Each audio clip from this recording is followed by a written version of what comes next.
Nicholas, this is Alexandra from Birmingham. How would you say your clothes are different from other designers?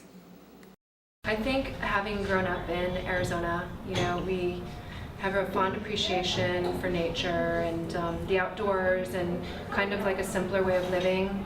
But I've lived in New York City for about, I think, 18 years now, and I really appreciate the city life as well. So, when I'm designing or when we're thinking about the collection, I really try to find a balance between those two worlds. And I think in our collection, if you look at the color palettes, it has a very organic, natural feeling.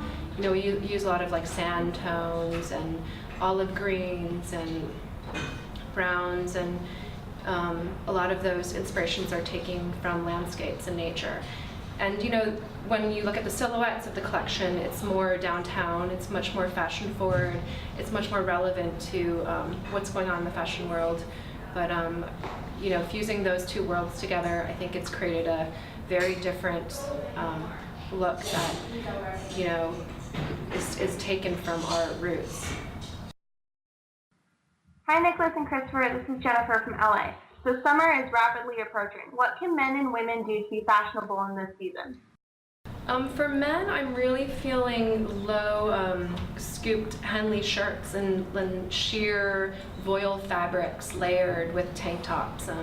I think men are gravitating more towards lighter weight fabrics, easier to wear, slightly crumpled. Everything doesn't need to be polished and perfect anymore. And for women's, I feel the same way. Long, flowy voile skirts. If you have a gauzy, gorgeous long skirt, you could pair it with a tight t-shirt and it looks sexy, or you could dress it up. Hey, this is Andy from New York. What's the biggest fashion mistake a man or a woman can make? Well, for women, I feel like it's definitely don't wear heels if you can't walk in them. Stilettos. I don't really wear stilettos anymore because, if you're not really practiced at walking at them, I feel like there's nothing more silly looking than a girl who can't walk in her shoes. And it's like hobbling down the street, trying to exude elegance, but actually it creates the complete opposite effect. For men, I feel like it's over-accessorizing.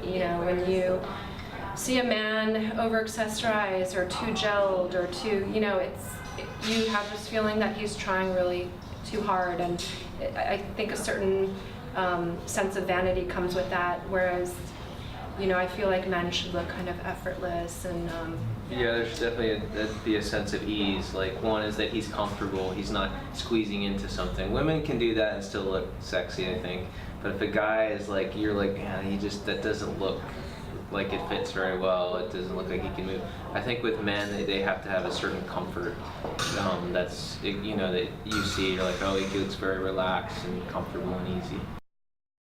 Hi Nicholas, this is Chris from New York. You and your brother Christopher often work together as family. Does that ever present any challenges? It's probably you look at any family and you think about all the years that you were as kids. I don't think there's any family where you see the family portrait and they're all hugs and everyone's happy. I don't think you see that on a day-to-day basis. I think that those are the highlight moments, and then all the other times it's kind of like you're best friends and then you hate each other, then you're best friends again, and then you're family, and then you don't want to talk to someone. So I think you have those crazy ups and downs, and I think the intensity level is you can definitely air out things with a family member differently, or someone that you're very close to differently than you can with someone you don't know.